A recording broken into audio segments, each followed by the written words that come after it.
களவு அப்படின்னா திருட்டுன்றதை நீங்கள் நினச்சி சொல்கிறீங்க, அது அல்ல. ஆணும் பெண்ணும் கூடுதலுக்கு பெயர் கலவி. புரியுதுங்களா? அதை சொல்கிறார் இவர் ஒரு இடத்துல. பாடல் நமக்கு முன்னாலேயே எல்லாமே ஆதாரத்துக்கு எல்லாமே இருக்கு. அது களவு திருட்டு சினத்தையும் தவிர்ப்பீராயின் அனைத்துயிர் ஒன்றென்று எண்ணி அரும் பசி எவர்க்கு மாற்றி மனத்துளே பேதா பேதம் வஞ்சனை சூது திருட்டு களவு சினத்தையும் தவிர்ப்பீராயின் செய்தவம் வேறொன்றுண்டோ உமக்கு இது உறுதியானால் உபதேசம் ஆகும் பாரு பட்டினத்தார். எவ்வளோ அருமையான சொல்லு பாருங்க. அப்போ களவு என்பது இது வேறு அப்படின்னு சொல்றாரு. அங்கிருந்து அந்த இடத்துல இருந்து அவர் வரும்போது இந்த செய்திகள் வள்ளலார் அதான் எல்லாத்தையும் பார்த்துருக்காரு. சமஸ்கிருதம் ஓதுவார் ஐயா, அதுவும் தெரிஞ்சவர். ஹிந்தி தெரியும் அவருக்கு. எல்லா மொழியும் பார்த்துட்டு தான் தப்புடான்னு வந்து உட்காந்தாரு. மொழிகளை பார்க்கலன்னா அவருக்கு பேசுறதுக்கு உரிமை இல்லை. அவர் அவ்வளோ தெளிவு தர்றார். யாரோ ஒரு சமஸ்கிருதத்தில் ஒரு கவிதை படிக்க அவர் நினைச்ச கவிதை வேறு, அவர் சொன்ன கவிதை வேறுன்றதை இவரே சொல்றார், ஐயா சொல்றார். ஏன்னா இந்த இடத்துல இந்த சொல்லு வந்தால் அதுக்கு முன்னாடி சொன்ன சொல்லு இப்படி இருந்திருக்கணும், இவர் தெரியாதவர் எல்லாம் தெரிஞ்சவர் தான் அப்படின்னு சொல்லிட்டு இவர் அவர் சொன்னதுக்கு இவர் விளக்கம் சொல்றார். அப்போ அவர் எவ்வளோ பெரிய ஒரு இது உள்ளவர் பாருங்க. அதனால தான் வள்ளலார் எல்லாம். நான் எத்தனையோ இது படித்தவர்னா நான் வள்ளலார்கிட்ட வரல. ஒரு காலகட்டத்தில் அருட்பாவில் உள்ள பல விஷயங்களை தெரிஞ்சு எங்கள் அப்பாவை எதிர்த்து நான் நிறைய பேசி அடி வாங்குவேன், நிறைய அடிப்படுவேன், எல்லாம் பண்ணி அதுக்கப்புறம் தான் மறுபடியும் உள்ளே போயிட்டேன். அருட்பாவுக்குள்ளேயே போய் அதுதான் நமக்கு வாழ்க்கை, இதுதான் சரி, நம்ம தாண்டா தப்பு பண்ணிட்டோம் அப்படின்னு சொல்லிட்டு நான் எல்லாம் திருந்தி அதுக்கு பிறகு திருவருட்பாவுக்குள்ளே போய் அந்த விளக்கங்களை படிக்கும்போது எனக்கு சிலது குழப்பம் வந்துட்டா போயிடுவோம்ல புஸ்தகம்குள்ள. அதெல்லாம் பரட்டி பார்த்து எனக்கு முடியாத போயிடும். அப்போட விட மாட்டேன், தூக்கி எல்லாத்தையும் பாயில் போட்டுருவேன், பார்த்துக்கினே பார்ப்பேன். எனக்கு அதனுடைய பதில் சரியான முறையில் மனசுக்கு திருப்தியாக கிடைக்கலன்னா விட மாட்டேன். ஒரு தமிழ் பண்டிகிட்ட கூட விட மாட்டேன். ஃபோன் பண்ணிட்டு போவேன், ஐயோ வைத்தியர் மாமன் வரோம், இன்னைக்கு என்னத்த பண்ண போகிறானோ தெரியலன்ற அளவுக்கு எல்லாரும் பயப்படுவாங்க. நான் அப்படி கேட்பேன். அப்படியெல்லாம் கேட்டு தான் இன்னைக்கு நம்ம வந்துட்டு ஒரு நிலையில கொண்டு வந்து இதெல்லாம் நிறுத்துறோம். அப்போ இவர் எப்பேற்பட்டவர்ன்றதை நான் நல்லா புரிஞ்சுக்கிட்டேன். அதனால ஐயோ இப்பேற்பட்டவர் சொல்றதை கேட்கறதுக்கு இல்லாமல் இருக்காங்களே அப்படின்னும் போது எனக்கு ஆதங்கம், பயங்கரமான ஆதங்கம். புரியுதுங்களா? இப்போ நான் எங்கே போனாலும் நான் இப்போ உங்ககிட்ட நான் பேசுகிறேன்னு சொன்னால் ஏதோ நீங்களாம் நல்லா ரசித்து கேட்கணும், சில விஷயங்களை புரிஞ்சுக்கணும் அப்படின்ற எண்ணன்றது உண்மை, அடிப்படையாக தான். ஆனால் என் வயிற்றுச்சலெல்லாம் உங்ககிட்ட கொட்டிக்கிட்டு இருக்கிறேன், அதான் உண்மை. அவ்வளோ இருக்குதுங்க உண்மைமா. நீங்கள் சும்மா புக்கை எடுத்து போய் ஏதாவது ஒன்று வந்துட்டு என் உயிரை எடுத்துரும், செத்துச்சு, எல்லா வேலையும் கெடுத்துடும். டிக்கெட்டில் கேன்சல் பண்ணுவேன். ஃப்ளைட்டு நான் எங்கேயோ போகிறேன், நான் எதனா ஒரு நாட்டுக்கு போவேன், டிக்கெட் எடுத்துகிட்டு போய் கேன்சல் பண்ணுவேன், தேவையில்லை எனக்கு, இதை விட எனக்கு வானத்தில் கிடைக்க போகிறதில்ல அப்படி தாம்மா இன்றைக்கி நான் வாழ்ந்துக்கிட்டு இருக்கிறேன். வள்ளலார் என்ன சொன்னாரோ அதை தவிர்த்து நான் வேறு எதுலேயும் என்னுடைய செயல்பாடுகள் கிடையாது. அப்போ அவர் சரியாக தான் சொல்கிறார். அப்போ இவர் எடுத்து கொடுக்கும் பொழுது இந்த இடம் இவர் சொல்கிறார், தன்னை அறிந்து இன்பமுற வெண்ணிலாவே தந்திரம் நீ சொல்ல வேண்டும் வெண்ணிலாவே. அதுக்கு அடுத்தது நாத முடி மேல் இருந்த வெண்ணிலாவே நானும் அங்கே இருக்க வேண்டி இருக்கிறேன் அப்படின்னு பாடுறார். ரொம்ப அது ஏன்னு கேட்டிங்கன்னா, இப்போ நல்லா பாருங்கள், இப்போ நாமம் போடுறோம், இங்கே வெள்ளை இங்கே வெள்ளை, நடுவில் சிவப்பு. எதுக்கு சிவப்பு போடணும்? ஏன்னா அதான் சக்தி. நீங்கள் எங்கே சுற்றினாலும் நீங்கள் அங்கே தான் வந்து நிற்கணும். புரியுதுங்களா? நான் இப்போ ஒரு செய்தியை சொல்ல போகிறேன், உங்களுக்கு அது குழப்பமாக இருக்கும். நீங்கள் திருப்பதிக்கு இது வரைக்கும் போனவங்க எவ்வளோ பேர் இருக்கிறீங்க? மேக்சிமம் போயிருப்பீங்க இல்லையா? திருப்பதியில் இருக்கிறது என்ன விக்கிரகம் யாருக்காவது தெரியுமா? அது ஏன் தெரியுமா நீங்கள் சொல்கிறீங்க? ஏறுமையில் ஏறி விளையாடு முகம் ஒன்று, ஈசனோட ஞான மொழி பேசும் முகம் ஒன்று, கூறும் அடியவர்கள் வினை தீர்க்கும் முகம் ஒன்று, குன்றுருவ வேல் வாங்கி நின்ற முகம் ஒன்று, மாறுபட சூரனை வதைத்த முகம் ஒன்று, வள்ளியை மனம் புணர வந்த முகம் ஒன்று, ஆறு முகமான பொருள் நீ அருள வேண்டும் ஆதி அருணாசலமாய் அமர்ந்த பெருமாளேன்னு பாடிட்டு போட்டார் அவரு. அதனால அவர் வந்து திருப்பதியில் இருக்கிற ஒரு பெரும் முருகர் எப்படி அப்படின்னு வச்சுக்கிட்டாங்க. அதெல்லாம் உண்மை. இன்னொரு பக்கம் குன்று இருக்கும் இடமெல்லாம் குமரன் இருக்கும் இடம் அப்படின்னு ஒன்று. அப்போ திருச்சியில் வந்துட்டு எறும்பீஸ்வரர் ஆலயத்தில் மேலே வந்துட்டு சிவபெருமான் இருக்கான, அவனை நீங்கள் முருகன் ஆக்கிடுவீங்களா? அவங்கவுங்க இஷ்டத்துக்கு நினைச்சதெல்லாம் பேசிக்கிறது தான். அப்படிலாம் பேசக்கூடிய எது உண்மையோ அதை மட்டும்தான் பேசணும். என்ன ஒன்றும் நடக்கட்டும், பேசுறதுக்கு தைரியம் இல்லையா பேசாதீங்க, பரவாயில்ல, அதனால ஒன்றும் ஆக போகிறது இல்லை. புரியுதுங்களா? அதனால அவர் அப்படி பாடினாரு. இது அப்படி இல்லைங்க. திருப்பதியில் இருக்கிறது பெண், நல்லா கவனிச்சுங்க. நீங்க எந்த இடத்துல எந்த விதமான வழக்கு மன்றம் வச்சாலும் நான் பேச தயாரா இருக்கிறேன். அக ஆதாரம் புற ஆதாரம் ரெண்டும் வச்சு பேச தயார். அதை நிரூபிக்கிறதுக்கு அது இருக்கிறது கழட்டிட்டு எல்லாத்தையும் வர்றதுக்கு அரசாங்கம் தயார் என்றால் நான் அதில் வரக்கூடியது அத்தனையும் அனுபவிக்க தயார். புரியுதுங்களா? என்ன திருப்பதிக்கு கூட்டிகிட்டு போனாங்க. கூட்டிகிட்டு போயிட்டு அங்கே உட்காந்துருக்கும் போது முந்தியெல்லாம் நீங்கள் நினைக்கிற மாதிரிலாம் போக முடியாது. உட்காந்துருக்கணும், அந்த சிமெண்ட் கட்டிடத்தில் உட்காந்துருக்கணும். புஸ்தகமெல்லாம் கொண்டு வந்து விற்பாங்க. அதெல்லாம் வாங்கி தமிழ்லையும் இங்கிலீஷ்லையும் உள்ளதை நான் படிப்பேன். அப்படி வரும் பொழுது ஒரு நாள் என்னாச்சு, திருப்பதி இதோட மூலமந்திரம் அப்படின்னு வருது. அதில் என்னடா வருதுன்னு பார்த்தா சங்கு சக்கர ஹிதாய பர்ணியா துவாரா நிலையச்சுதா கோவிந்த பிரம்மண்ய தேவியா சதா ரக்ஷ ரக்ஷமாயான்னு. கொஞ்சமாவது சம்ஸ்கிருதம் தெரிஞ்சவங்க இருக்கிறீங்களா? மந்திரங்களாவது ஏதாவது ஸ்லோகம் இதெல்லாம் படிப்போம். இதுல பாருங்க, நல்லா கவனிங்க. சங்கு சங்கு சக்கர ஹிதாயா, சங்கு இடது பக்கம் சக்கரம் வலது பக்கம். புரியுதுங்களா? சங்கு சக்கர ஹிதாயா பரணியா, மேலிடத்தில் உள்ள பரணியா துவாரகா, துவாரகைக்கு அதிபதி. சங்கு சக்கர ஹிதாயா பரணியா துவாரகா நிலையச்சுதா, நிலையான ஒளிவான ஒரு அருட்பெருஞ்சோதின்னு ஐயா சொல்றாரு. அந்த நிலையான ஒளிவானது நிலையச்சுதா. யார் அது? கோவிந்தா அப்படின்னு சொல்லி கோவிந்தம். அது கோவிந்தா இல்ல, கோவிந்தம் என்பது கோவிந்தான்னு சொல்ல வழக்கத்துக்கு வந்துருச்சு. கோவிந்தா பிரம்மண்ய தேவியா. கவனிச்சிங்களா? பிரம்ம பொருளாகிய தேவியானவள் எக்காலமும் நம்மை பாதுகாத்து வருகிறாள். பிரம்மண்ய தேவியா சதா ரக்ஷ ரக்ஷ மாயான்றதை படிச்சுட்டு இந்த பொருள் புரிஞ்ச என்ன பெருமாள் யாரு சீனிவாசன் இப்படின்னு பேரெல்லாம் வச்சு ஆண்பால் படுத்தி பேசுறாங்களே, ஐயோயோ என்ன இப்படி அநியாயம் பண்றாங்களே, நேரம் வந்து இவர் உயிரெடுக்க வந்தேன் எங்க சாஸ்திரிகளை. அவர் வந்து சொல்லிட்டாரு, உண்மைதான், நம்ம பண்ணினது தப்பா பண்ணிட்டோம்.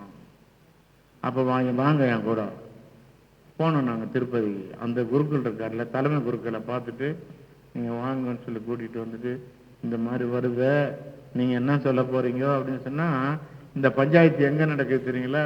கீழ் திருப்பதி போகிறோமே, ஒரு குறிப்பிட்ட இடத்துல இருந்து நேராக போனால் மலைக்கு போவோம். அங்கேருந்து லெஃப்டில் போனால் மலைக்கு போயிட்டு லெஃப்டில் போனீங்கன்னா அலிப்பிரி அவர் கருடாழ்வார் நிற்பார். வலது பக்கம் போனீங்கன்னா அங்கே சிவபெருமான் இருப்பார். பார்த்துருக்கீங்களா? அங்கே சிவபெருமான் இருக்காரு, பெரிய நந்தி இருக்கும். இது சைவர்களுக்கு சொந்தமான கோயில். இங்க சிவன், அங்க சக்தி. அந்த சக்தி யாருடைய கோயில்னு சொன்னா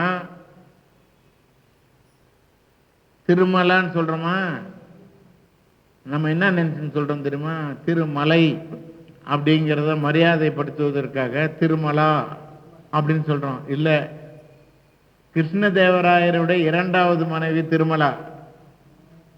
இவரை விட அவ பணக்காரி, எல்லாத்தையும் அடக்கி வச்சிருந்தா. அவளுடைய குல தெய்வம் அங்கிருந்த அம்பாள். எங்க? மலைக்கு உள்ள. அவ என்ன செய்வா, இங்க இருந்து கிளம்பி இவருக்கு சிவபெருமானுக்கு படைபரிவாரத்தோட வந்து நைவேத்தியெல்லாம் பண்ணி படையெல்லாம் பண்ணி வணங்கிட்டு அங்கிருந்து மிச்ச சேனைகள் எல்லாம் கூப்பிட்டுக்கிட்டு அங்க போவா. எங்க? குலதெய்வத்தை பார்க்கறது அம்பால. அங்க போய் மிச்சம் எல்லாம் பண்ணிட்டு முடிச்சுட்டு வருவா. இது அதனால அதுக்கு பேர் திருமலா திருப்பதி தேவஸ்தானம் அப்படின்னு பேர். TTD. ஆமாம், புரியுதுங்களா? இது கடைசியில் இவ என்ன பண்ணிட்டா, இவ்வளோ மக்கள் வர ஆரம்பிச்சிட்டாங்க, எல்லாரும் ரொம்ப சந்தோஷமா இருக்கிறாங்க, எனக்கு ரொம்ப சந்தோஷமா இருக்குது, நம்ம கோயிலுன்னு வச்சிருக்கிறதுக்கு எனக்கு வெக்கமா இருக்குது, இதை அவங்களுக்கு கொடுத்துடலாம். அவ எடுத்த முடிவு புருஷங்காரங்கிட்ட சொல்லி கிருஷ்ணதேவராயர்கிட்ட சொல்லி, நீ இந்த கோயிலை வந்துட்டு அவங்களுக்கு கொடுத்துடலாம். அப்படி இருந்தது. இந்த சைவனுங்களும் வைணவனுங்களும் ஆச்சுன்னு செத்தானுங்கள்ல ஒரு காலத்தில், அது முடிவு வந்துட்டு ஒரு ஒப்பந்தம் வந்தது.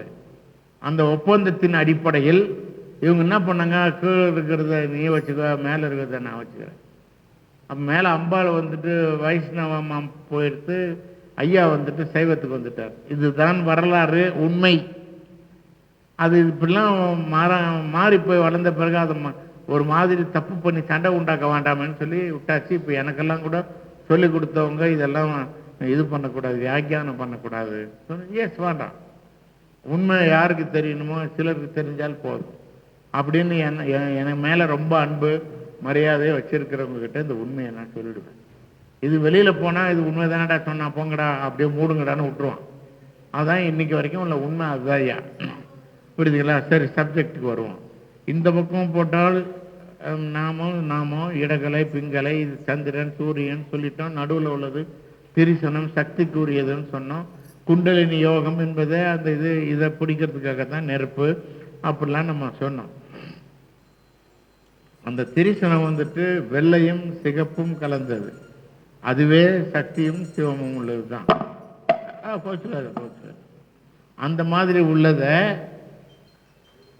பார்த்தீங்கன்னா நீங்கள் தனியாக எடுத்து பார்த்தீங்கன்னா அந்த நிறம் நமக்கு தெரியும். அதை ஏன் நடுவில் விட்டாங்கன்னு சொன்னீங்கன்னா, நடுநாடி என்பதே அதுதான். நடுநாடி என்பது அதுதான். அது எந்த பக்கமும் சாயாம கடைசி வரைக்கும் நின்றுச்சுன்னா சாவே மாட்டான்.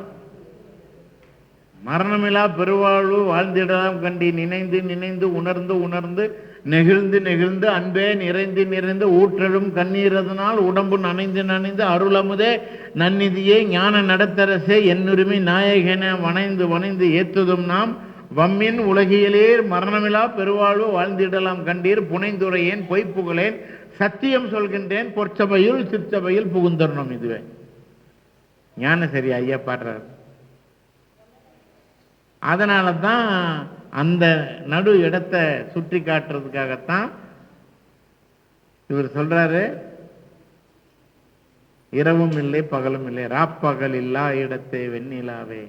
அந்த இடத்தை திருசனம் என்று சொல்லக்கூடிய அந்த தத்துவத்தை சுட்டி காட்டுவதுதான், அதுதான் ஞானம். அதுல இருந்துட்டுனா உன்னை ஞானம் வந்துடுது. அதைத்தான் இதுல அவர் என்ன சொல்றாரு பாருங்களேன். சச்சிதானந்த கடலில் வெண்ணிலா. சச்சிதானந்தம் என்ன தெரியுங்களா? சத்து சித்து ஆனந்தம், புரியுதுங்களா? சச்சிதானந்தம் அதுல சொல்றார். சச்சிதானந்த அது ஒரு கடல், கடலில் வெண்ணிலாவே நானும் தாழ்ந்து விழ வேண்டுகின்றேன். உதிக்கணும்னு சொல்லல, தாழ்ந்து விழ வேண்டுகின்றேன்றாரு. புரியுதுங்களா? அது அப்பேற்பட்ட நம்மை வந்துட்டு ரொம்ப என்ன சொல்றது, தாழ்த்தி உயர்த்துறது. அந்த பொருள் வரணுன்றதுக்காக வேண்டி இந்த இடத்துல தாழ்ந்து விழ வேண்டுகிறேன் அப்படின்னு சொல்றாரு. அப்படி விழ என்ன அர்த்தம்? விழுந்தானா விழுந்தது தான், அதுலேயே இருக்கணும், நான் ஞானத்துக்குள்ளே இருக்கணும் அப்படின்றக்காக வேண்டி சொல்றாரு. எவ்வளோ அருமையான பாடல் பாருங்க. அதுக்கு அடுத்துதான் சொல்றாரு. எப்படிறான்னு கேட்டா, அந்த இடம் ராப்பகல் இல்லா இடம் அப்படிங்கிறார். அதை இருந்துட்டா எனக்கு போது, பிறந்த பிறவியின் பயனை அடைந்து விட்டேன் அப்படின்னு பொருள். இதை மக்களுக்கு எடுத்து வச்சு அவங்கள அந்த பாதையில கொண்டு வந்து கொஞ்சமாவது அவங்க அந்த ஸ்வீட்டை அவங்க எடுக்கணும் அப்படிங்கிறதுக்காக, அதில் உள்ள பயனை அவங்க பெறணும் மக்கள்ன்றதுக்காகத்தான் அங்கங்க விடவே இல்லை. நம்மளை சுத்தி சுத்தி சாட்டையால் அடிச்சு விரட்டிட்டு வர்றாரு. எங்க சான்ஸ் கிடைக்குது. இதே இதுல தான் இன்னொரு பாட்டு கூட வரும், நினைவு வர மாட்டேங்குது. அதுவும் இதே கருத்தை சொல்லக்கூடிய பாடல் எல்லாமே அவர் எங்கே திரும்பினாலும் இந்த கருத்தை தான் அவர் அங்கங்கே பொடி வச்சு ஊதுறாரு. அது நமக்கு தெரியாமல் அதில் உள்ள உருவமான நகை மட்டும்தான் தெரியுற மொழியே அதை ஒன்று சேர்க்கறது பொடின்றது தெரியாது. நம்ம அந்த பொடியை பிரித்து அது என்னன்னு பார்த்தோம்னா இந்த உண்மைகள் தெரிஞ்சிடும். அதையெல்லாம் ஐயா இந்த மாதிரி பாடல்களை ரொம்ப அழகாக கொண்டு வந்து நமக்கு தராருங்க. அதனால தான் பொதுவான பாடல்களில் தான் இந்த முதல்ல கொடுத்த பாருங்க, அப்பா நான் வேண்டுதல், இதெல்லாம் அப்படி கொண்டு வந்து கொடுத்தது தான். ஐயா அவ்வளோ கவலையாக நமக்கு கொடுத்துருக்கிறார். அதுக்கெல்லாம் அடிப்படை எதிராக சொன்னால் முதல்ல அடிப்படை நமக்கு உணவுன்னு. உணவில் வந்துட்டு ராட்சச உணவை நம்ம உண்ணக்கூடாது. நம்ம வந்து தாவர உணவாக தான் நம்ம சாப்பிடணும். அது உடலுக்குள்ளே இப்படிலாம் செய்யும், இவ்வளோ இருந்தால் போதும். அளவெல்லாம் நிறைய சொல்கிறாங்க. ஐயாவுடைய இதை கடைப்பிடிச்சிங்கன்னா நமக்கு உடலில் கூட பிரச்சனை இல்லை, அந்த அளவுக்கு சொல்கிறார். இந்த பாடல் ஒவ்வொரு இடத்துலையும் பாடல்கள் சொல்லிட்டு வர்றார். அந்த கடைசியாக சொல்கிறாரு பாருங்க. இப்போ நான் முதல்ல நினைந்து நினைந்து இந்த பாட்டெல்லாம் இங்கே பாட தெரிஞ்சவங்க இருப்பீங்கன்னு நினைக்கிறேன். அது வந்து ஞானசரியை 28 பாடல். ஆமாம், அதில் அவர் அருமையாக பாடுறார். என்ன அந்த வெற்றியினுடைய இப்போ 1ஆவதுலேருந்து 40 பேச ஆரம்பித்தேன், விட்டுட்டேன். 1ஆவதுலேருந்து 2ஆவது போயிட்டாங்க. என்ன அர்த்தம்? படம் பார்த்து கதை சொல்லல். இந்த குழந்தைக்கு படத்தை பார்த்து கதை சொல்லக்கூடிய அளவுக்கு வளர்ந்துச்சு அறிவு. இனிமேல் எழுத்த கூட அவன் 2ஆவதுக்கு போகிறான். புரியுதுங்களா? அப்படி தான் ஒன்று அதே மாதிரி தான் இதுவும். ரொம்ப அழகாக அந்த விஷயத்தெல்லாம் எடுத்து சொல்லிட்டு ஞானசரியை பாட்டை சொல்கிறார். நினைந்து நினைந்து உணர்ந்து உணர்ந்து நெகிழ்ந்து நெகிழ்ந்து அன்பே நிறைந்து நிறைந்து ஊற்றெழும் கண்ணீரதனால் உடம்பு நனைந்து நனைந்து ஏத்துதும் நாம் வம்மின் உலகியலே மரணமிலா பெருவாழ்வு வாழ்ந்திடலாம் கண்டே புனைந்துரையேன் பொய் புகழேன் சத்தியம் சொல்கின்றேன் புனைந்துரையேன் பொய் புகழேன்